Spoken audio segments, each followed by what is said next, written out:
மறைக்கப்படும் வரலாற்றில் இருந்து கிழிக்கப்படும் பக்கங்கள், அவமானத்தை ஆடையாகவும் அதிகாரத்தின் உச்சத்தை அம்மனமாகவும் அடியில் இருந்து பார்த்த கூட்டம். நம் ஆணி வேரை உன் பாட்டனாலும் அசைக்க முடியாது. புரியாதவர்களுக்கு நாங்கள் போர்க்கருவி. புலனாடு துறையில் தமிழன் ஊக்குருவி. டிஜே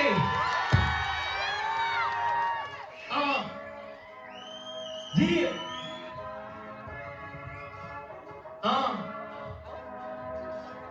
ஜி 2 ரூபாய்